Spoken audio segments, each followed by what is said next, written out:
तो चलिए आज एक ऐसी फीलिंग के बारे में बात करते हैं जिसे हम सब ने कभी ना कभी महसूस किया है। ये सोचना कि हम शायद दूसरों से कम हैं। लेकिन क्या ये सच है? आज हम इसी आत्मसंदेह के पीछे के साइंस को समझेंगे और देखेंगे कि इस पर काबू कैसे पाया जा सकता है। कभी ऐसा लगता है कि जिंदगी की दौड़ में कहीं पीछे रह गए हैं, कि आसपास हर कोई तेजी से आगे बढ़ रहा है और हम बस वहीं के वहीं खड़े हैं। अगर ऐसा महसूस हुआ है तो यकीन मानिए आप अकेले नहीं हैं। ये एक बहुत ही कॉमन फीलिंग है, लेकिन यही वो फीलिंग है जो हमें आगे बढ़ने से रोक देती है। और सच कहूं तो इस पूरी बात का निचोड़ बस यही है, ये कोई बाहर की सच्चाई नहीं है, बल्कि ये हमारे अंदर का एक विश्वास है जिसे हम बदल सकते हैं। ये सोचना कि हम कम हैं बस एक कहानी है जो हम खुद को सुनाते आए हैं। आज हम सीखेंगे कि इस पुरानी कहानी को एक नई और बेहतर कहानी से कैसे बदला जाए। तो चलिए इस भावना की जड़ तक चलते हैं। ये सब अक्सर एक बहुत ही आम आदत से शुरू होता है, जिसे हम कह सकते हैं तुलना का जाल। हम जाने अनजाने में अपनी जिंदगी को, अपनी कामयाबियों को दूसरों के सोशल मीडिया हाइलाइट से तोलते रहते हैं। और ये सिर्फ कोई बुरी आदत नहीं है, ये हमारे अंदर बहुत गहराई तक बसी हुई है। जैसा कि स्लाइड पर देख सकते हैं, 1954 में एक साइकोलॉजिस्ट थे, लियोन फेस्टिंगर, जिन्होंने सामाजिक तुलना सिद्धांत दिया था। उनका कहना था कि हम इंसानों में खुद को समझने की एक गहरी इच्छा होती है, और इसका सबसे आसान तरीका है खुद की दूसरों से तुलना करना। ये एक तरह से हमारा स्वभाव है, ये जानने का एक शॉर्टकट कि मैं कहाँ खड़ा हूँ। आप देखिए, ये जो तुलना है ना, ये दो धारी तलवार जैसी है। एक तरफ है ऊपर की ओर तुलना, जहां हम उन लोगों को देखते हैं जो हमसे बेहतर लगते हैं।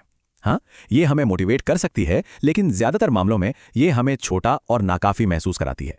और दूसरी तरफ है नीचे की ओर तुलना, जहां हम उन्हें देखते हैं जो हमसे पीछे हैं। ये थोड़ी देर के लिए तो अच्छा महसूस करा सकता है, पर यह हमें कंप्लेसेंट बना सकता है और हमारे विकास को रोक सकता है। देखा जाए तो दोनों ही एक तरह के जाल हैं। तो ठीक है, ये तो समझ लिया कि हम तुलना क्यों करते हैं, पर यह आत्मसंदेह की इतनी गहरी भावना पैदा कैसे करती है? इसका जवाब हमारे दिमाग के काम करने के तरीके में ही छिपा है। हमारा दिमाग ना बड़ा शातिर है, वो हमें धोखा देता है। वो एक सिलेक्टिव फोकस ब्लाइंड स्पॉट बना लेता है। मतलब हम अपनी एक कमी पर फोकस करते हैं और फिर हमें दुनिया में सिर्फ वही लोग नजर आते हैं जिनमें वो कमी नहीं है। हम उन सबको अनदेखा कर देते हैं जो हमारी ही तरह स्ट्रगल कर रहे हैं। यह असलियत नहीं है, यह असलियत का एक तोड़ मरोड़ कर बनाया गया वर्जन है, जिसे हमारा अपना दिमाग ही तैयार करता है। साइकोलॉजी की भाषा में इन्हें कॉग्निटिव डिस्टॉर्शंस कहते हैं। ये सिर्फ नेगेटिव विचार नहीं हैं, ये ऐसे गलत पैटर्न्स हैं जो हमारी सच्चाई को बिगाड़ देते हैं। मैं तो हमेशा ही फेल होता हूं, या कोई मुझे पसंद नहीं करता, ये बातें सच नहीं होती। ये बस हमारे दिमाग की बनाई हुई झूठी कहानियां होती हैं। और यहीं पर कॉग्निटिव बिहेवियरल थेरेपी यानी सीबीटी हमें एक जबरदस्त सबक सिखाती है। जैसा कि ये कोट कहता है, हमारे नेगेटिव विचार, हमारा अंदर का क्रिटिक और हमारी पुरानी गलतियां, ये सब हमें डिफाइन नहीं करते। वो सिर्फ अनुभव हैं, हमारी पहचान नहीं। वो बादल हैं, आसमान नहीं। तो यहां तक हमने प्रॉब्लम को तो अच्छे से समझ लिया है। अब बात करते हैं सोल्यूशन के। बदलाव की चाबी हमारी मानसिकता को, हमारे सोचने के तरीके को जड़ से बदलने में है। और इसका सबसे बड़ा हथियार है ग्रोथ माइंडसेट या विकास की मानसिकता। ये एक सीधा साधा विश्वास है कि हमारी काबिलियत और बुद्धिमानी पत्थर की लकीर नहीं है। उन्हें मेहनत और सही तरीकों से बेहतर बनाया जा सकता है, ठीक वैसे ही जैसे एक्सरसाइज से कोई मसल मजबूत होती है। चलिए देखते हैं कि असल जिंदगी में ये दिखता कैसा है। एक फिक्स माइंडसेट कहता है, मैं फेल हो गया मतलब मैं फेलियर हूं। वहीं दूसरी ओर एक ग्रोथ माइंडसेट कहता है, मैं अपनी गलतियों से सीख सकता हूं, या मैं ये अभी नहीं कर सकता पर मैं इसे करने का कोई ना कोई तरीका खोज लूंगा। ये बस नहीं को अभी तक नहीं में बदलने की ताकत है। और ये जो ग्रोथ माइंडसेट है ना, ये एक और जबरदस्त गुण को जन्म देता है, जिसे मनोवैज्ञानिक ग्रिट कहते हैं, यानी लगन और जुनून। ग्रिट का मतलब है अपने लंबे लक्ष्यों पर टिके रहना, मुश्किलों और फेलियर के बावजूद हार ना मानना। तो ग्रोथ माइंडसेट वो नींव है और ग्रिट वो मजबूत इमारत है जो उस पर खड़ी होती है।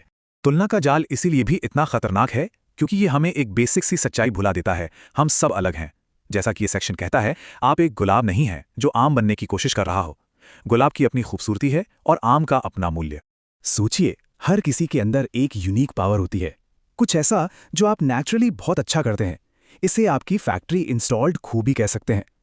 कामयाबी दूसरों की नकल करने में नहीं है, बल्कि अपनी इस अनोखी शक्ति को पहचानने और उसे निखारने में है। तो सवाल यह है कि अपनी इस फैक्ट्री इंस्टॉल्ड खूबी को पहचाने कैसे? ये स्लाइड हमें कुछ बहुत गहरे सवाल पूछने के लिए कहती है, जैसे कि ऐसा कौन सा काम है जो आप बचपन से करते आ रहे हैं? कौन सा काम आपको थकाता नहीं बल्कि एनर्जी से भर देता है? आपके दोस्त और परिवार वाले किस काम के लिए आप पर सबसे ज्यादा भरोसा करते हैं? इन सवालों के जवाब में ही आपकी वो अनोखी शक्ति छिपी है जो अक्सर हमें इतनी स्वाभाविक लगती है कि हम उसे देख ही नहीं पाते। अब तक हमने थियरी और साइंस को समझ लिया, पर ज्ञान का क्या फायदा अगर उसे एक्शन में ना बदला जाए? तो अब हम आते हैं सबसे जरूरी हिस्से पर, सोचने से करने तक का सफर। तो ये रहा आपका सिंपल 3 स्टेप एक्शन प्लान। पहला, अपने नेगेटिव विचारों को एक जासूस की तरह चैलेंज करें। खुद से पूछें, क्या यह सोच 100% सच है? दूसरा, अपनी दौड़ पर ध्यान दें, दूसरों की लेन पर नहीं। आपका कंपटीशन सिर्फ उस इंसान से है जो आप कल थे। और तीसरा, छोटे छोटे कदम उठाएं। कॉन्फिडेंस रातों रात नहीं आता, वो लगातार छोटी छोटी जीतों से बनता है। ये एक बहुत ही पावरफुल विचार है। हम अक्सर सोचते हैं कि कुछ लोगों में कॉन्फिडेंस नेचुरली होता है, लेकिन सच तो ये है कि कॉन्फिडेंस एक स्किल है। इसे प्रैक्टिस और मेहनत से बनाया जाता है, बिल्कुल किसी भी दूसरे हुनर की तरह। और आखिर में सारी बात आकर यहीं रुकती है। खुद को वैल्यू देने का सफर अंदर से शुरू होता है। जब आप अपनी कीमत पहचानते हैं तो दुनिया भी उसे पहचानने पर मजबूर हो जाती है।